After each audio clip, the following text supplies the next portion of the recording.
Moments ago, history ruptured in the heart of London. A secret oil negotiation between Britain's new Prime Minister Keir Starmer and Saudi Crown Prince Mohammed bin Salman had exploded into chaos behind closed doors. What was supposed to be a discreet, high-stakes energy deal has now spiralled into a full-blown diplomatic nightmare.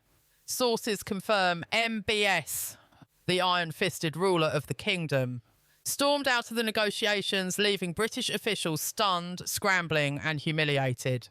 The Crown Prince boarded his private jet in silence, refusing to speak to UK media inside Downing Street. Panic has set in. Leaks point to shouting matches, threats of withdrawal and the collapse of what insiders claimed would be Britain's energy salvation.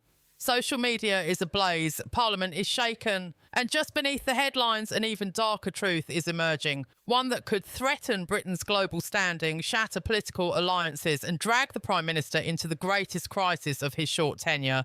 What was promised as a triumph of diplomacy has become a symbol of betrayal, arrogance and moral collapse. The question now echoes across Britain: what pushed MBS to walk out? And who, or what, is really pulling the strings behind this deal? It began in silence, no press briefings, no televised statements, just murmurs. Whispers of a powerful figure arriving quietly into London airspace under layers of security and secrecy. Mohammed bin Salman, the de facto ruler of Saudi Arabia, had landed. His presence alone was controversial, shadowed by years of human rights outrage, international criticism, and his unrelenting grip on power. But for the British government, those concerns were swept aside because this wasn't a state visit, it was a rescue mission to secure the oil lifeline Britain desperately needs as winter looms. For weeks, Keir Starmer's inner circle had been preparing this moment, a monumental oil deal that would stabilise Britain's crumbling energy market. After years of Tory mismanagement, cost of living chaos and European supply chains disrupted by war and sanctions, Starmer's Labour government knew that failure was not an option. The plan was simple on paper: charm the Crown Prince, offer strategic defence cooperation and walk away with an energy pact worth billions. But politics, like oil, is never clean. Behind closed doors, things turn toxic fast. Sources inside Whitehall now confirm that the very first day of talks erupted into a silent war of egos. Saudi officials were reportedly stunned by the PM's refusal to meet certain demands, including a controversial clause that would grant Saudi oil firms long-term access to UK infrastructure without parliamentary oversight. For MBS, this was non-negotiable. For Starmer, it was political suicide. The standoff began. Inside the negotiation chamber, tensions reached boiling point. UK diplomats begged both sides to find common ground. But the Saudi entourage accused Starmer of posturing for headlines, not honouring agreements made in pre-summit discussions. The PM, under pressure from his own MPs and the media, refused to budge.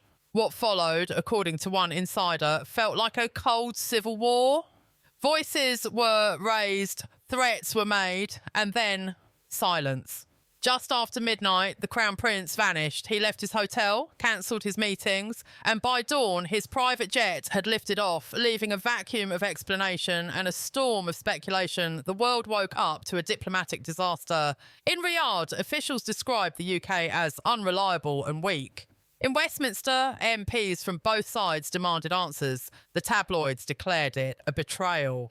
But the truth is more dangerous than anyone imagined. Because this wasn't just about oil.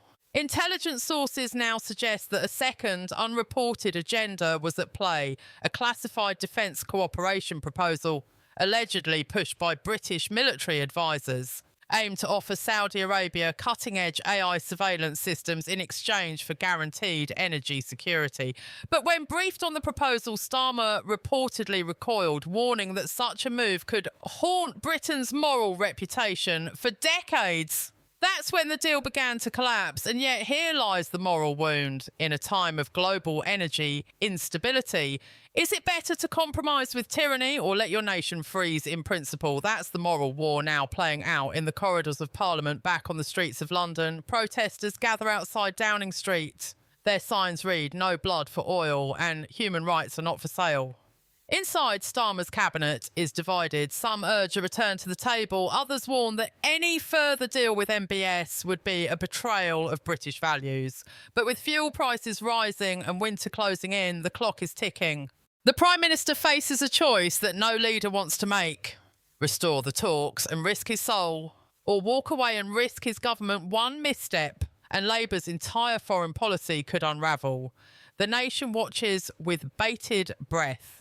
But the biggest question remains, what message did MBS deliver before leaving? And why did British intelligence issue a level 4 alert within hours of his departure?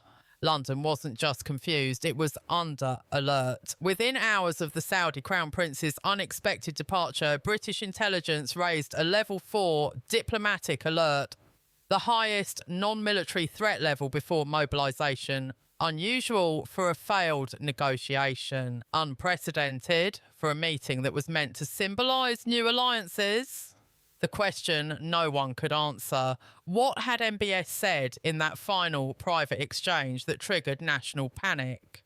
Now sources within MI6 confirm it wasn't what he said, it was what he hinted at in a chilling message reportedly delivered via an encrypted channel just minutes before his jet lifted off. The Crown Prince issued a veiled warning, not in anger, not in threat, but in cold, calculated clarity. He spoke of alliances already moving and a world realigning without Britain. The implications were nuclear, not literal warheads, but energy war, financial war, political isolation, a signal that Britain was no longer essential to the future being shaped in the East. And this is where the story begins to fracture, not just along party lines, but across the very fault lines of the new global order. In Riyadh, Saudi officials briefed regional partners that Britain will regret this moment for decades. Across the Gulf, media outlets began echoing the same chilling phrase. London is no longer a lion, but a whisper in the wind. The narrative was being written, not by diplomats, but by strategists. A symbolic funeral for Britain's influence in the Middle East. It wasn't just a collapsed oil deal, it was a burial of trust. Back in Westminster, the backlash erupted. The Conservative opposition accused Starmer of destroying the most crucial energy pact since World War II. Defence hawks warned that turning away from Riyadh would push Saudi Arabia deeper into the arms of Beijing and Moscow. "We just handed China the Gulf," one former minister fumed. Others weren't so subtle. "This isn't diplomacy," they said, "it's national sabotage." But beneath the noise, a darker undercurrent grew louder. Whistleblowers from the Foreign Office began leaking fragments of classified documents, redacted reports showing that in early briefings, the Saudis had demanded not only long-term oil infrastructure access, but also immunity for certain Saudi nationals under British jurisdiction. A clause that would prevent arrest or prosecution on UK soil. For Starmer, that demand wasn't just outrageous, it was unconscionable, a direct attack on the sovereignty of British law. And in that moment, he reportedly made the call, "We walk." But even honour has consequences. In global markets, the pound dipped sharply within hours. Oil futures spiked. European allies remained silent. The US issued a one-line statement wishing Britain and Saudi Arabia productive dialogue in the future.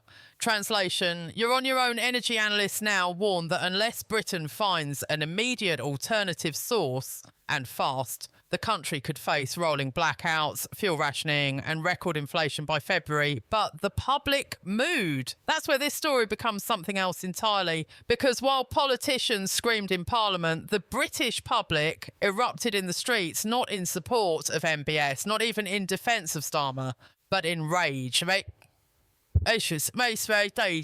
at the idea that yet again, backroom deals were being struck. Life or death decisions made without public consent. Rage at the idea that foreign powers could dictate domestic survival. Rage at the familiar feeling of betrayal. In Manchester, Bristol, Leeds, spontaneous protests ignited, uncoordinated but united. No clear leader, no single party line, just fury. Placards read, Britain for sale, no more shadows. Who's running this country? Social media exploded with footage of candlelit vigils in front of petrol stations, union leaders calling for general strikes, and veterans speaking out against Britain bending the knee to tyrants. Meanwhile, behind the blacked-out windows of Downing Street, a different kind of fear took hold. Advisors close to Starmer reportedly urged him to go public, to speak directly to the nation, explain the collapse, justify the decision. But others warned any misstep, any sign of moral hesitation, and the fragile public trust would evaporate. The Prime Minister chose silence, but silence in moments like this is not safety, it's gasoline.